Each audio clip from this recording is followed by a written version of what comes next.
Shalom. Bienvenidos a Be'ahavta Israel, una frase hebrea que significa amarás a Israel. Esperamos que se queden con nosotros durante los próximos 30 minutos, ya que nuestro maestro, el Dr. Baruch, nos comparte su enseñanza expositiva de la Biblia. El Dr. Baruch es el profesor titular del Instituto Será Abraham con sede en Israel. Aunque todos los cursos en el instituto se imparten en hebreo, el Dr. Baruch se complace en compartir este video semanal en inglés con doblaje al español. Para más información, por favor visítenos en la web en loveisrael.org. Aquí está Baruch y la lección de hoy. Necesitamos entender que la fe no es algo recién revelado en el nuevo pacto.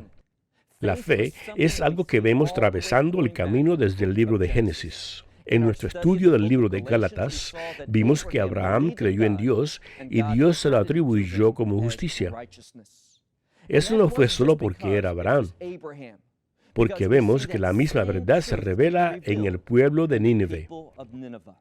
Estamos en medio de un estudio del libro de Jonás y lo dejamos la semana pasada en el capítulo 3. Mira conmigo ahora en ese mismo capítulo y volvamos a ese versículo donde nos quedamos, versículo 5. Leemos aquí sobre el pueblo de Nínive, versículo 5. Ellos creían en Dios. Ahora, no dice que creían en ese nombre sagrado de Dios, aunque lo hicieron. Es muy importante que veamos que este nombre para Dios habla del Dios que es juez, quien es una autoridad. Por lo tanto, entendieron que necesitaban responder a quien los juzgaba. Por eso es tan importante que entendamos que al fin hay un día de juicio. Muchas personas hoy están enseñando que Dios es solo amor. Es verdad, la Biblia dice Dios es amor, pero no dice Dios es solo amor. En segundo lugar, necesitamos entender que porque Dios ama la santidad y la justicia, Dios también aborrece. Estas dos cosas no son mutuamente excluyentes. Dios puede amar, pero Dios también puede odiar. El pueblo de Nínive se encontraron una vez, la primera vez con el juicio de Dios. Noten cómo respondieron, versículo 5. Y los hombres de Nínive creyeron a Dios y pregonaron. Eso es, empezaron a demostrar esa fe. Ellos pregonaron ayuno y vistiéronse de sacos desde el mayor de ellos hasta el menor de ellos. Como ya lo cubrimos, Dios no es un respetador de personas. Leemos en el versículo 6, y llegó el negocio hasta el rey. Ahora, lo que me gusta aquí es esto. Noten que la gente no dijo, bueno, ¿qué está haciendo mi vecino? ¿Qué está haciendo el rey? No esperaron a que el rey proclamara algo. Simplemente respondieron, entendiendo que el liderazgo del rey tiene el mismo problema que trae el juicio de Dios sobre ellos. Tomaron el asunto en sus propias manos y a veces necesitamos hacer lo mismo. No podemos esperar por nuestro vecino, no podemos esperar a algún político, alguna persona de notoriedad. Cuando la palabra de Dios nos está confrontando, cuando nos revelan la realidad de un Dios justo que juzga el pecado, necesitamos responder y necesitamos responder rápidamente. La palabra de Dios también llegó al rey de Nínive y se levantó de su trono. Ahora, ¿por qué? La Escritura nos dice eso. La respuesta es muy simple, para decirnos que alguien que tiene gran pompa y circunstancia, es decir, alguien como un rey, no importa, él también tiene que responder al mismo mensaje. Nadie está exento de la verdad de Dios. Nadie es tan importante, tan rico, tan guapo, tan exitoso, como para que los propósitos y los planes de Dios no se apliquen a ellos. Leemos aquí, el rey se levantó de su trono y se quitó el manto. Eso es la bata, podríamos decir, de sobre él. En vez de él decir, yo soy el rey. No lo hizo. Él entendía que su papel como rey no era más importante para Dios que el de algún campesino en su reino. Él siguió el mismo ejemplo de toda la gente en su reino. Leemos aquí, se puso una arpillera, y aquí dice que se sentó en cenizas. Ahora, todo esto es un signo de arrepentimiento, pero quiero que veas algo.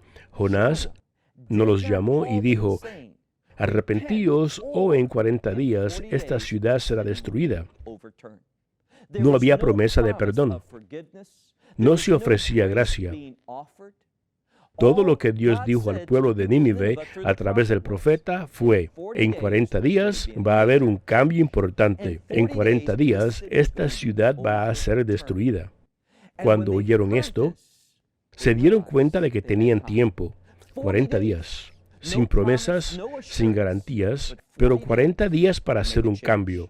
Y eso es lo que hicieron. Leemos en este pasaje que el rey se quitó su manto, se puso la arpillera, se sentó en cenizas. Mira el versículo 7.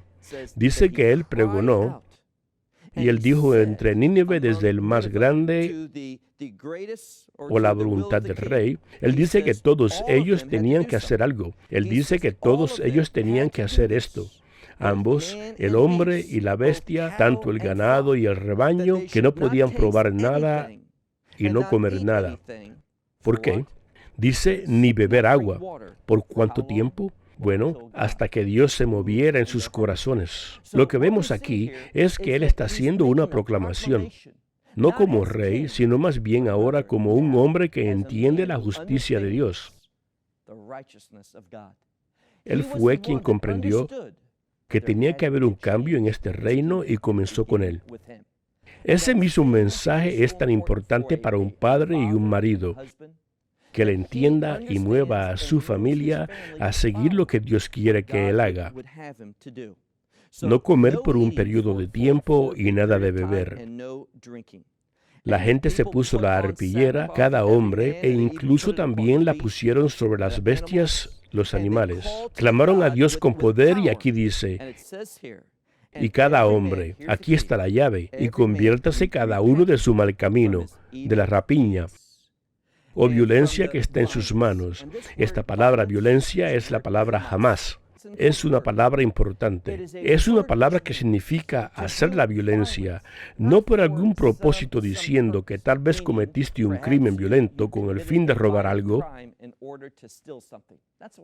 Eso no es lo que jamás significa. Esa es la palabra shoded. La palabra jamás tiene que ver con hacer la violencia con el propósito de ver a la gente sufrir, ver a la gente incómoda, dolorosa, en una situación difícil. Esta era la naturaleza de este reino. Él dice, necesitamos cambiar. Así que se ponen la arpillera y entienden que la arpillera, estar sentado en las cenizas y el ayunar, ¿de qué se trata? Bueno, recuerda lo que aprendimos. No era que estaban tratando de lograr algún mérito. Estaban tratando de vaciarse de todo lo que les hace ser ellos, con la esperanza de que Dios pueda moverse en medio de ellos. Dice, mira de nuevo, se arrepintieron todos los hombres de sus malas acciones y de la violencia que estaba en sus manos y dijeron, ¿quién sabe? Ahora, no hemos hablado de seguridad alguna. Noten cómo estamos en una mejor situación. Una de las cosas a la que siempre parecemos volver es la Hafsorah, las buenas nuevas del Mesías Yeshua. Y que las buenas nuevas del Mesías Yeshua no vienen sin garantía. No es quien sabe, pero hay seguridad. No es quien sabe, sino quien quiera que confiesa sus pecados y pone su esperanza en el Hijo de Dios, el Mesías Yeshua, Jesús de Nazaret, esos pecados serán perdonados. Dios se moverá en la vida de esa persona y ellos experimentarán una nueva vida, un cambio, una promesa que es tan querida. Pero eso no es lo que vemos aquí. En el versículo 9 dice, ¿quién sabe si Dios hará algo? Dios se arrepentirá y será consolado. Ahora, esta es la palabra Niham. Esta palabra es una palabra importante. La estudiamos en nuestras lecciones del libro de Marcos. Recuerden lo que hizo el Mesías cuando llegó el momento de que él comenzara su ministerio. Creció en la ciudad de Nazaret o Nazaret. Cuando llegó el momento de que comenzara esos 3 años de ministerio, bajó a la aldea de Nahum o Capernaum, que es la villa de consuelo. Esta palabra aquí es tan importante que aparece en la profecía hablando sobre el resultado de la gracia de Dios, y es que Dios es consolado. Es por eso que hay una inherente relación entre el Mesías Yeshua y esta palabra, porque Él es el que conforta a Dios, para que la ira de Dios no tenga que caer sobre aquellos que han recibido la menajem, el consuelo de Dios. Versículo 9. ¿Quién sabe si Dios se retirará? Es la palabra arrepentirse, pero simplemente significa cambiar. Y Él será consolado. Eso es, que Dios será consolado y se apartará de su enojo y no pereceremos. No tienen ninguna seguridad, ninguna esperanza definida, pero están buscando la gracia de Dios. Déjenme decirles que la cosa más sabia que una persona puede hacer, buscar la gracia de Dios, especialmente porque en la revelación del nuevo pacto tenemos esa promesa que quien quiera invoca el nombre del Señor, éste será salvo. Pasemos al versículo 10. ¿Vio Dios? Ahora, lo que quiero enfatizar es esto, que Dios está constantemente mirando. Él está buscando a personas que se arrepienten simplemente porque se dan cuenta de que lo que estaban haciendo estaba mal. La pregunta que vamos a tener que preguntarnos a nosotros mismos, ¿recuerdan cuál es el nombre de esta profecía? Se llama el libro de Jonás. Ahora, Jonás ha cambiado exteriormente. ¿Qué quiero decir con esto? Bueno, ya no está en el vientre del pez. Ya no camina con un intento de ir a Tarsis. Él está donde Dios lo ha llamado a estar y está haciendo lo que Dios le ha dicho que haga.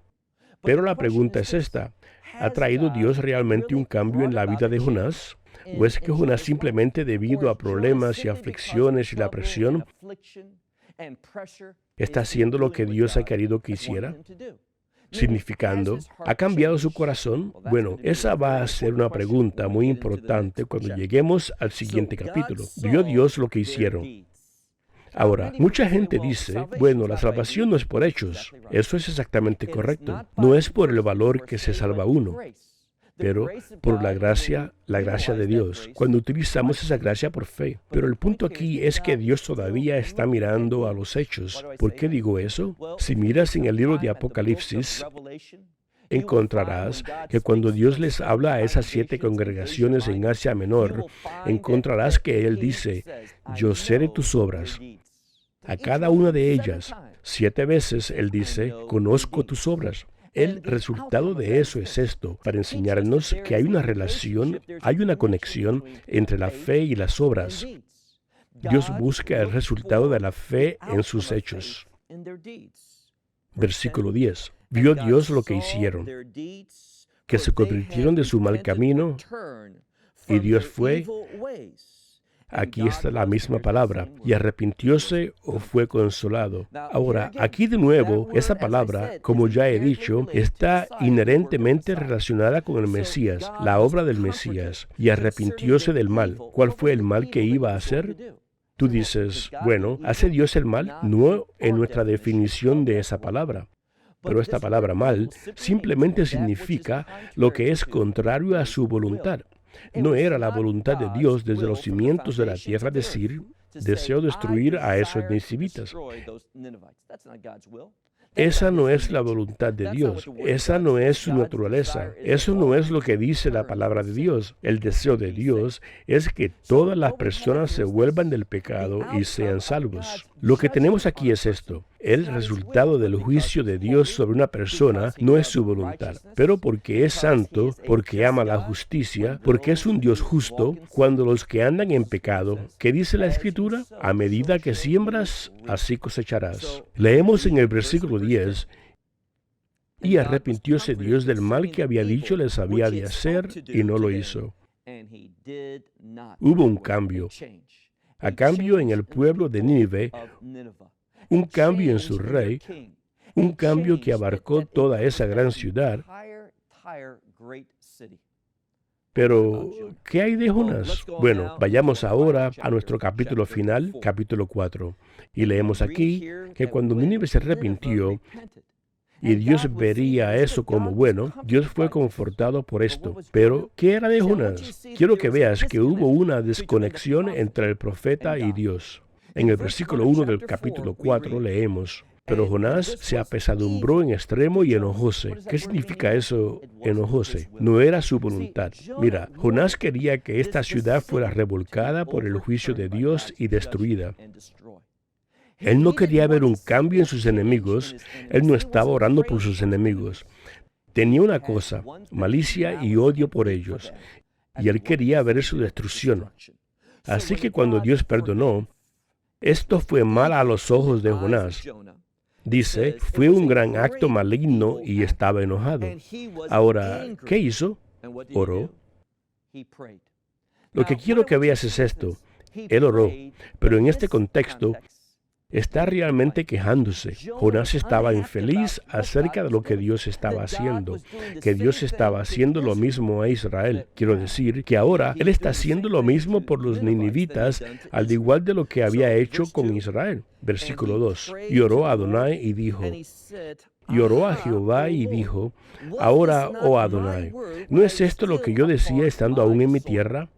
¿Ves? Jonás está diciendo, tú sabes, Dios, me dices que vaya a Nínive, me dices que quieres traer destrucción, revolcar esa ciudad, pero conozco tu naturaleza. Sé que eres un Dios perdonador, yo sé que eres rico en misericordia, yo sé que eres paciente y no voy a ir allá porque si voy allí, ese mensaje puede tocarles a ellos y pueden arrepentirse y no serán destruidos. Jonás dice, eso no es lo que yo soy, por lo tanto, no voy a ir. Solo debido a las dificultades se humilló a sí mismo y fue. Un cambio físico, pero no hubo un cambio real del interior. Versículo 2. Mira en el medio. Él dice, ¿no es esto lo que yo decía estando aún en mi tierra? Por lo tanto, él dice, me muevo hacia adelante para huir a Tarsis. Traducción literal. Yo quiero traducir esto literalmente porque esta palabra, kadima, progreso, él dijo, yo quería seguir adelante en la huida a Tarsis. Verás, mucha gente piensa que pueden avanzar en su vida, en sus objetivos, en su voluntad, si huyen a donde quieren estar en lugar de estar en medio de la voluntad de Dios. Él dice, por lo tanto, me muevo hacia adelante para huir a Tarsis, porque yo sabía que tú eres un Dios de gracia y misericordia, que eres paciente, que eres abundante en la gracia y que te consuelas con respecto a aquel mal, aquel juicio que estabas haciendo. Ahora, lo que quiero que veas es esto. Jonás conocía muy bien a Dios. Jonás se benefició de este conocimiento. Estaba alegre de que Dios era todas estas cosas, lento a la ira, paciente, lleno de gracia, abundante en la misericordia. Él quería todo eso para Israel, pero no lo quería para las naciones. Él quería tenerlo todo para él. ¿Por qué es eso tan importante? Bueno, porque al hacer eso, demostró que Jonás no entendía la razón por la cual Israel fue creada.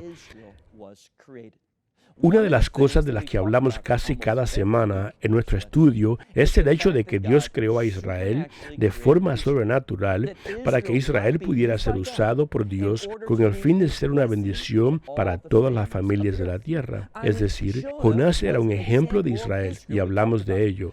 Jonás personificaba a Israel en esta historia, el llamado de Israel para llevar el mensaje de Dios a las naciones. Y Jonás no quería hacer eso, y hoy encontramos que Israel rechazó ese mensaje. Prefieren terminar su relación con Dios que llevar ese mensaje, porque no querían el cambio, el resultado que tenía la voluntad de Dios, incluso empeora. Versículo 3. Ahora pues, oh Adonai, Él está hablando, ahora pues, oh Adonai, ruégote que me mates, porque mejor me es la muerte que la vida. Imagínate, ¿no crees que Dios tiene un plan perfecto? Dios que es abundante en la sabiduría, Dios quien es omnisciente, Él sabe todas las cosas, tiene un plan perfecto. ¿Qué está diciendo Jonás? Jonás está diciendo, ahora que esto está sucediendo, va contra mi voluntad. Por eso me estaba rebelando contra ti. Ahora, debido a todo esto, es mejor para mí morir que vivir. ¿Sabes de qué se olvidó Jonás? ¿Ves qué tan rápido nos olvidamos de lo que Dios nos trata de enseñar? ¿Dónde estaba Jonás hace solo un par de capítulos? Jonás estaba en ese vientre del pez, donde esas olas venían contra él, esos juncos envueltos alrededor de su cabeza, y Jonás murió en última instancia y descendió a Sheol, donde no tenía intimidad. Estaba solo. Su deseo de huir de delante del Señor fue realizado por él. ¿Qué hizo? Así que dice que él oró y anhelaba el santuario de Dios.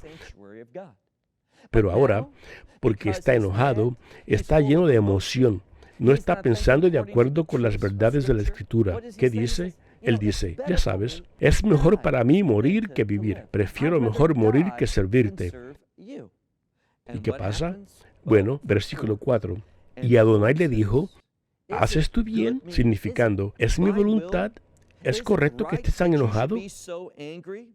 Jonás no responde porque sabe internamente que no lo es, pero está siendo impulsado por sus sentimientos más que por la verdad. Debemos ser muy cuidadosos, porque también podemos ser el mismo tipo de individuo que es impulsado por los sentimientos en lugar de la verdad, que se dirige por la amargura, y permitir que el espíritu rebelde se apodere de nosotros antes que someternos. Y ¿sabes lo que Jonás no está experimentando aquí? El gozo del Señor. Permíteme simplemente decirte que cada vez que tú no estás experimentando el gozo del Señor, estás en un estado rebelde ante Dios. Tú dices, no sabes por lo que estoy pasando. ¿Acaso no dijo Pablo que él sabía el secreto de estar contento en todas las situaciones? Así que eso no es una excusa. Jonás, ¿qué pasa? Bueno, Jonás no le responde a Dios. No contesta, simplemente sale de la ciudad y se ubica al este de la ciudad. Ahora, eso es importante. Eso es importante porque el este, hablando bíblica y proféticamente, es el lado de donde viene el juicio. Así que Jonás sigue sosteniendo su esperanza. Esto es lo que está haciendo. Es como un niño pequeño que está con lagrimeos. Se va de la ciudad. Él dice, no quiero estar con esta gente. Estas personas son el pueblo arrepentido de Dios. Han experimentado el perdón de Dios. La comodidad de Dios se ha movido en su situación. Dios tiene una relación. Ellos conocen a Dios y Dios los conoce a ellos. Pero Jonás dice, no quiero ser parte de eso. Sale y es muy significativo a la parte oriental de la ciudad. Era una manera de decir, Dios, tú ves dónde estoy, en el este. Aún estoy sosteniendo esperanza de tu juicio. Todavía estoy sosteniendo esperanza en el fin. Conseguiré lo que quiero. Y eso es la aniquilación de esta ciudad de los ninivitas, de nuestros enemigos. ¿Sabes? Puedo identificarme con Jonás. Quiero decir, cuando alguien te ha hecho daño, cuando alguien ha sido cruel contigo, los ninivitas, ellos trajeron un gran derramamiento de sangre para los israelitas. Así que puedo entender dónde está Jonás. Pero necesitamos recordar algo. Nuestro pecado ha causado las penurias de otros. Mi rebelión ha causado aflicción para otros individuos. De la misma manera que Dios me ha perdonado, Dios quiere también perdonar a aquellos ninivitas. Jonás, él no quiere que nada suceda que llevaría eso a la realidad. Así que él sale al lado este de la ciudad y allí él hace una suca. Ahora, tu Biblia probablemente dirá cabaña, pero es una suca. Es la misma palabra para la fiesta de los tabernáculos.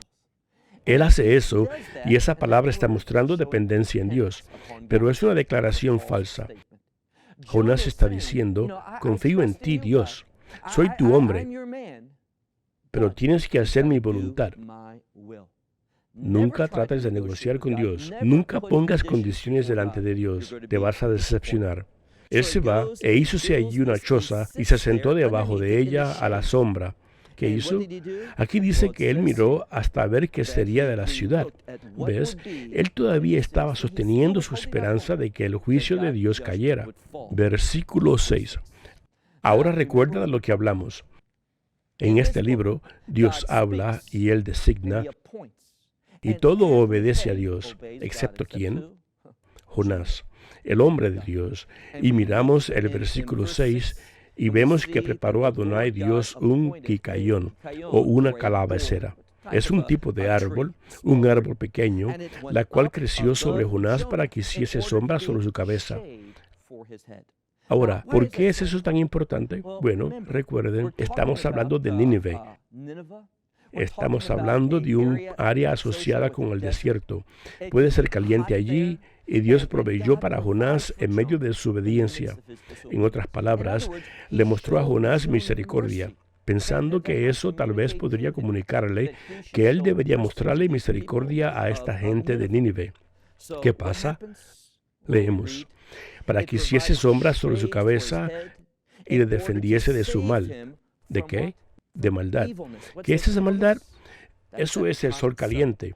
Y Jonás se alegró grandemente en la provisión de Dios, la provisión de Dios de misericordia. Así que él, cuando él era el destinatario, eso le trajo alegría, pero cuando alguien más lo recibió, le trajo rabia.